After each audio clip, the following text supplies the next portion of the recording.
Ferguson, Robert Ferguson, aka America's Fat Loss Coach, nutritionist, researcher, um, health advocate for the Stay Healthy Inc. Guy who actually cares, and that's why I share information. And I am ready to share some information with you post Thanksgiving. It took a lot for me to get myself up to doing this because it's been a very interesting last, I don't know, 6, 7 days. And, one of the most interesting parts about the last 7 days or so is how you hope you can connect with certain people, right? It could be friends, it could be a wife, or it could be a husband, it could be a lover, it could be a boyfriend, girlfriend, it could be a really good friend, but when you reach out to people and you hope that you can connect with those people that will fill a void that you may have, and they don't show up when you really need them. You know what I mean? Like, has that ever happened to you guys? Like, when you really want to connect with someone and the void is there, and for whatever reason they don't step up when you really need them. Now, if that's happened to you, I would love for you to let me know in the comments that has happened to you, because I believe it happens to a lot of people. And unfortunately, when moments like that happen, many people will turn to indulging in food. They will eat to fill that void that they were hoping to be addressed by the person that they're reaching out to, or it could be persons. And I believe that happens to a lot of us, especially during the holidays, right? So the holidays come, whether it's Thanksgiving, Christmas, New Year's, you go on social media and you see people appearing to have a great time with their families, and they're sharing the love and they're posting the pictures. And you may be in that space where you're not getting that, and you really want that. And the next thing you know is, instead of going for a jog or going to work out or making yourself a nice balanced meal that would nurture your body, we tend to go for those things that don't nurture our body. And we stop doing the things that could help us. So mindset, that whole mental component of not just losing weight and not just improving your health, but it comes into play. It comes into play. And if that's never happened to you, then hey, God bless you, because I have not met a lot of people that can say that's never happened, because it happens to me. And I am considered someone who is pretty optimistic, upbeat, motivated, driven, hungry for more, wanting to make a difference. And it's interesting because I don't care who you are, it's part of human nature to want to feel that part that you may be missing. And one of the craziest things, and I learned this years ago in psychology, actually from a mentor of mine, is you could be married, you could have a relationship with someone and still experience that. You could be in the same house with someone and be extremely lonely, right? Like in the study that I saw years ago, it was a survey that they sent out to married couples and single people. And 50% of the married people and the single people answered the same when it came to what is the worst part about being married, what is the worst part about being single. And the answer was feeling alone, both for the people who are married and for the people who are single. So this can happen. So if you ever find yourself in a situation where you want to overindulge because of that lack of connection, that's normal. And at the same time, many people when they find themselves in an environment with a lot of people and family, they really want to enjoy themselves. And so they start to indulge. It could be food, and that food can transaction or transition into alcohol. And because they're cutting loose. You know what I mean? Like you're cutting loose because the moment is calling you. The moment is calling you. So I totally get it, and it can happen to all of us. And no matter what is going on, whether it's a feeling of loneliness or you feel like you need to go the extra mile and just overindulge and just have a blast, the party does not last forever, and the sad song cannot play forever. Eventually, the sun is not shining, or eventually the rain stops coming down, and it's going to be just you. And when it's just you, then we have to take responsibility for just us. So, the purpose of this quick, short, simple, and hopefully helpful sharing that I'm providing right now is to get you to think and to become mindful. And the main point of my share is when it comes to baked yams or candy yams. So, candy yams, in my experience growing up, were the first yams that I personally ate. And they were, I think they were baked, but they had like a syrupy something on it. I know there was sugar that was kind of mixed on it, and those were candied yams. And I had never eaten a baked yam that wasn't, covered with sugar until I was 25 years old. So when I first saw the baked yam, I remember thinking to myself, okay, so I'm gonna eat the baked yam, but that's not what I'm used to. And why would someone just bake a yam and not put sugar on it? Like I couldn't understand why someone would eat a baked yam because all I knew was candied yams, right? And here I am, 25 years old. And I remember being in this house and they were baking the yam and I could smell it, right? And it smelled really good. It smelled like candy yams. But I was like, okay, I'll try anything once, I'll give it a shot. But I wasn't looking forward to it because again, I'm used to candy yams. I'm used to yams that got all the sugar and the marshmallows and all the other stuff on it.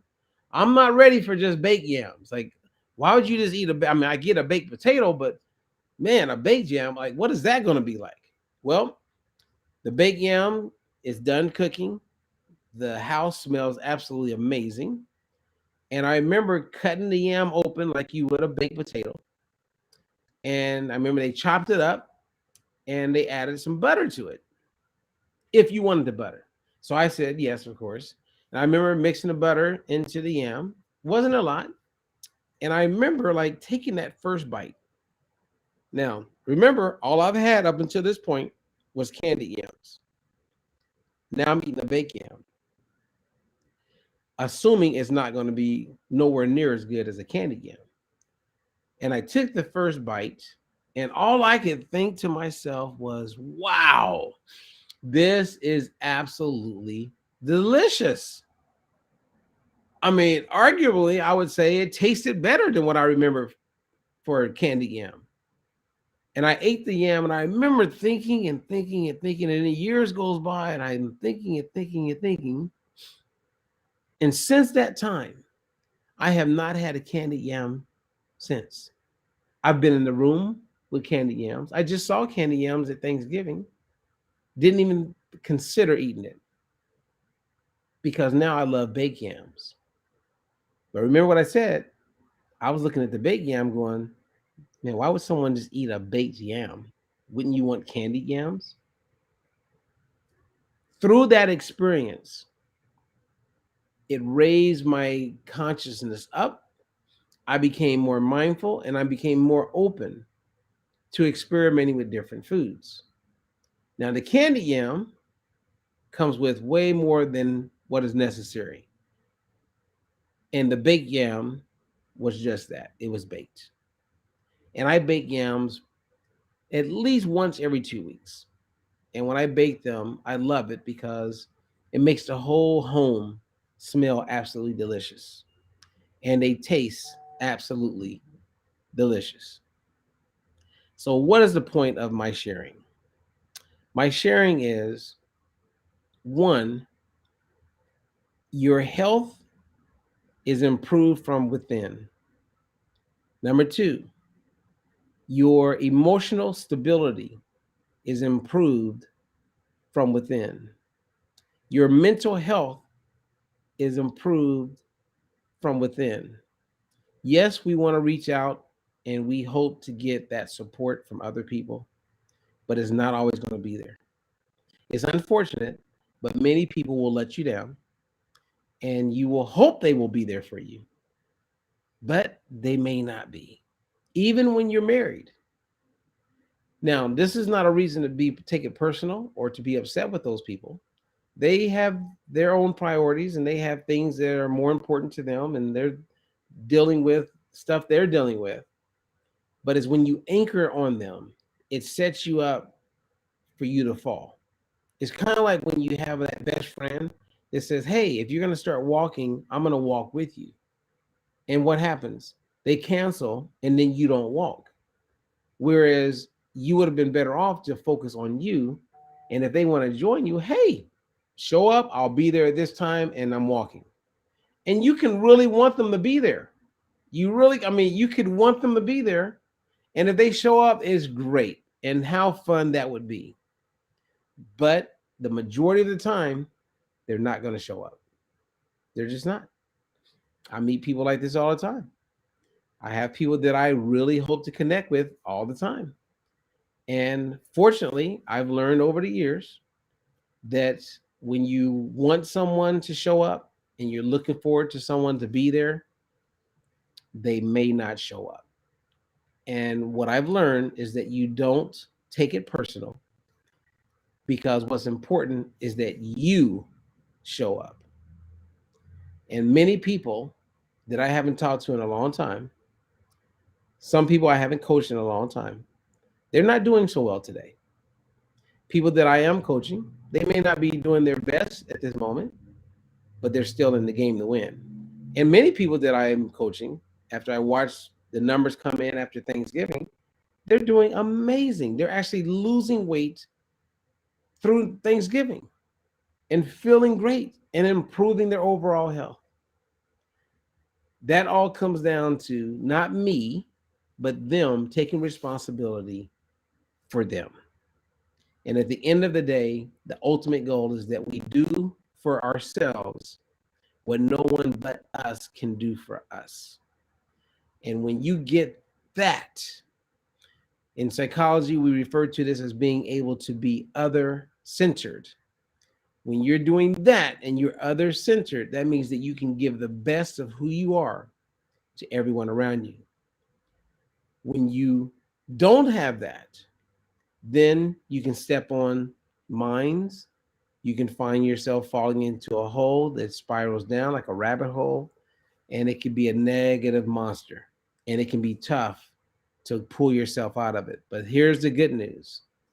You can always pull yourself out of it, and it's okay to ask for help. So as a coach who's been helping people do this for a long time, and I look forward to being able to do it for a much longer time, I know the value of being humble and being open to suggestion and being available to be coached. There's power in that, not just accountability, but there is power in having two other eyes, other ears, and other heartfelt energy that's looking out for your best interests. So no matter where you are, people, I just want to encourage you to be open-minded. If you've only eaten candied yams, you know what? Give it a shot. The baked yam may surprise you.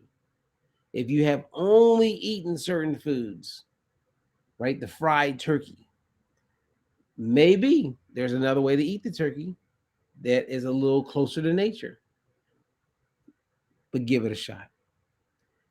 That's my words of wisdom for you today. And the goal of this share again is to inspire you, to encourage you, to be okay with refreshing where you are and creating a brand new you with where you are. And knowing that this time can be totally different than any other time. Than any other time. Okay? So God bless you. Be well. And if you want to learn more about what we do, reach out to me. There's always a link or a website. We have quite a few things going on, but we're there to help you be successful. Whether it's a quick call, whether it's working with you as a coach, whether it's pointing you in the direction of a course that we may have or a program, reach out and we'll give you the best advice. Sometimes it's going to be something that we can provide, and other times we may refer you to another resource so that you can get the best in helping you get to where you most want to be. Okay? So